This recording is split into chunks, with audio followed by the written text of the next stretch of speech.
Hey, what's up guys, and welcome back to Ask NK. This is our weekly rundown of updates, events, and beautiful things happening within the Blender community, Blender Foundation, and also Blender as an app. And this week we have a missing feature that should be coming to Blender 2.91, but seems to be, back in its experimental stage, as this might be coming with Blender 2.92. And then we'll also go back and forth and talk about the asset browser and also some sculpting enhancements that Pablo is working on. And with that said, let's get right into it. So with Blender 2.92, the alpha version open here, you would literally notice that there's something missing from the UI. Now that is the fact that the add object has been removed. And also if you download Blender 2.91 now, since it's still in its beta, you would also notice that that is no longer here. If you want to get this for Blender 2.92, you need to go over to Edit, go over to the Preference section, and there you would see that we have the Add object right here. Now this is still within its experimental stage, and it simply looks like, there's going to be a couple of updates coming to this. So let's go back and get that right here.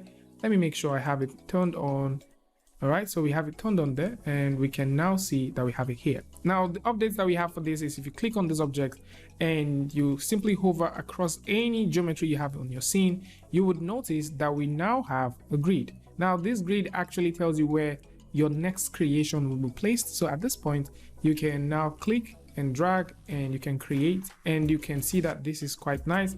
And of course, if you like to create this thing from different points or simply using the default orientation, you can now switch from here and set this to default, and you notice it doesn't snap to edges, or it doesn't snap to faces or surfaces. So at this point, you can now click and drag and create stuff like so. But if you like to snap things to surfaces, you want to create based off a surface, so I can do this like so. So let's actually get one here, and then maybe we can also get one here, and this is very, very interesting. So speaking about things that are also interesting that you can also take a look at, let's back off a bit, select the object that we have here, hit Ctrl 4 for example, and we're just going to get this one to become subdivided. Now if you click right over here where you have your overlays, there is now a wireframe overlay. This wireframe overlay has always been existing, so there is no big news about it. But once you actually go next to it, you now see that we have an opacity slider. So this one is to control the amount of wireframes that you get to see on a geometry. Actually, this doesn't look so good, but then this opacity makes it even way better. So right now, if you click and drag, you can now see the opacity of, you can increase and reduce the opacity of the wireframe. So I think this might be way better compared to having this one right there. Now with this said, let's also take a look at something else. Now the next thing which we want to take a look has to do with the asset browser. Now the asset browser is presently in its very, very experimental stage. So if you want to get it, I'm going to put a link in the description where you can find it, as you can download the asset browser within the experimental branch. And right now we're going to take a look at how this actually works. So with the experimental branch opened right here, what we would like to do is a very tiny model. So let's just dab, right into the edit mode, select that, add an insert, and probably I would want to do a spin. I haven't actually seen a lot of people use the spin tool, so let's make this spin by 3. 3 looks good. A spin is really nice, especially if you want to create some tissues or you just want to have fun working with some stuff. Yeah, the spinning tool is extremely very, very nice for things like so. So let's increase that subdivision surface to about, let's say maybe 4. 4 looks good, maybe 5. Yeah, and in this way you've actually started creating something that looks very interesting. So how do you work with the asset browser? So right now, if you stretch on any of these panels, you can click and go over to your asset browser.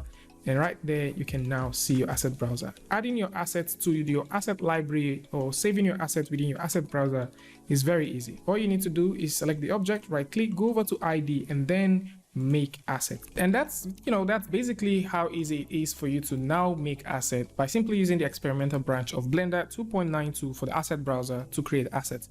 So you can do as much as you want. Let's also try something else. Maybe we can get a simple grid. Let's scale that grid a little bit. Let's move this grid over to this part. Let's do the same thing that we did and subdivide this just by 2. And you have this object right now. And the next thing you might want to do, let's also make that as clean as that. The next thing you might want to do is right click and then go over to ID data and then make asset. So this is basically how easy it is for you to now make asset. And these assets, you can store them, drag them out at any point in time and reuse them.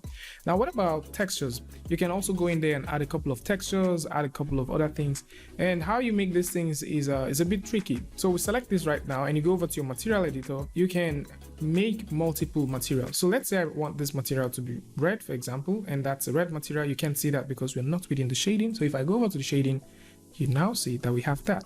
And if I also choose to add multiple, so I can come in, add another one, and let's go ahead and make this one blue, and then I can come down here and make new and choose to make this one green. So we have like, R, G, and B. So I can also make the names changes. So I can call this B, for example, call this G, for example, and then call this R.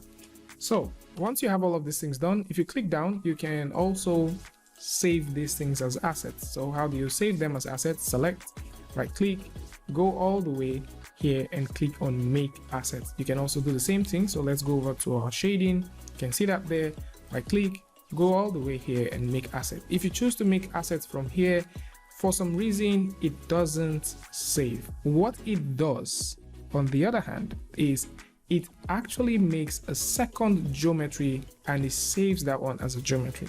So how you can store your asset is this. You can go back here, right click, and then you can make asset. If you would like to see the second geometry that is stored, like if you're saving this and you want to see the geometry, you need to go over to object and this, and then you will notice that geometry that it made. You cannot delete this as it is.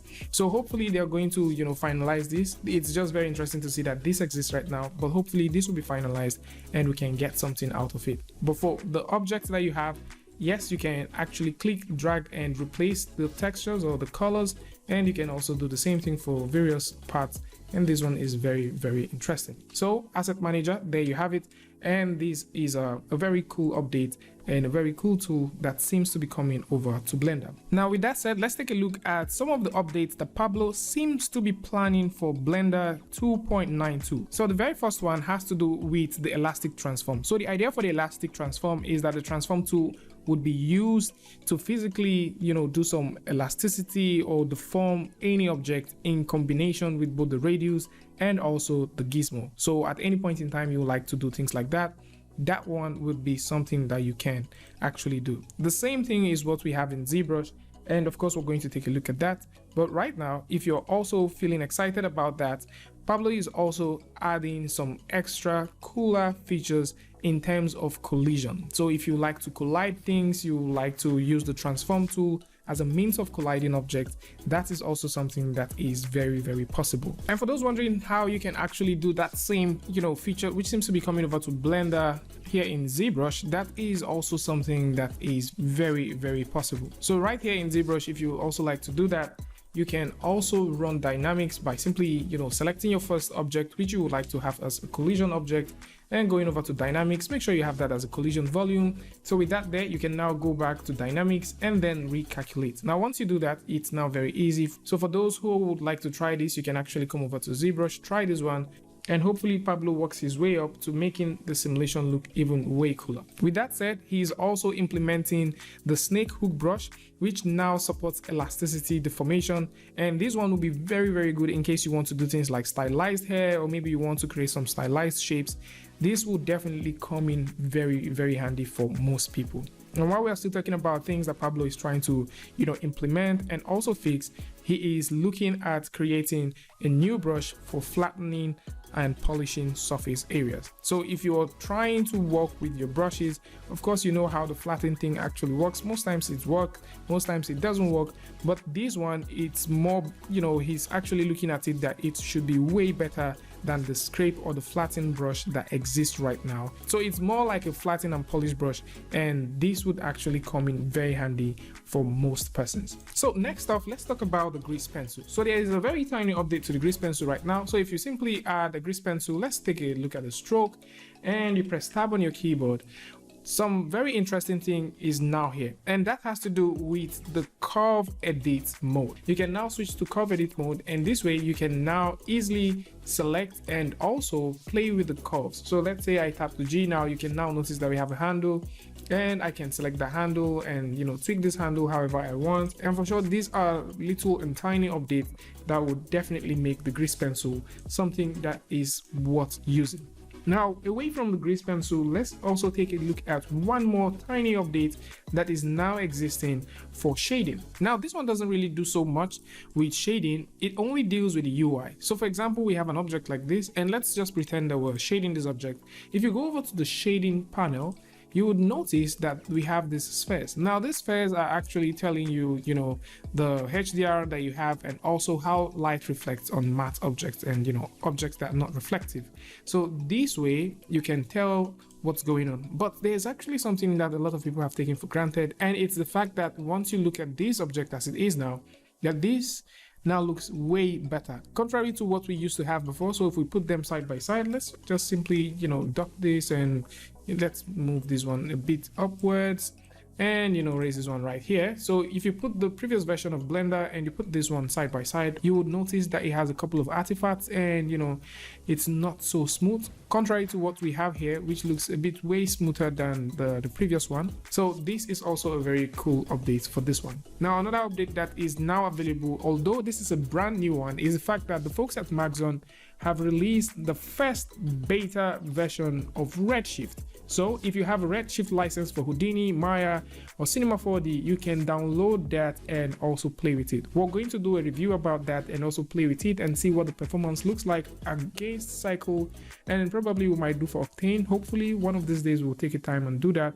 But if you have a license, you can actually work with it. If you want to also see developments for the Trello and see a couple of things that it supports right now, there's a link to the Trello, and I'm also going to put that in the description, so you can do well to check these things out. Tell me what you guys think about this in the comment section. If you want to download the experimental versions, of course you can go ahead and download that. If you want to also see some cloth actions, or you want to see some clothing action, link to that is also going to be in the description, so you can check out some videos where we talked about clothes. Probably we'll also tag that of ZBRUSH, so just in case you want to see and take a look at what they look like. And for those who are feeling excited about some of the features, you may want to see previous videos. Link to that is also going to be in the description, so you can do well to check these things out. Tell me what your thoughts are in the comment section, and of course, if you like this video or you learned something from this, you can go ahead and give it a like, and don't forget to share with a friend. And if you're new here, it's going to be amazing for you to hit the subscribe button and also turn on notifications so that you don't miss the next video or the next update. And until I see you guys again with the tutorial update, Free Friday, Tutorial Tuesday, tips and tricks, things like this. Peace.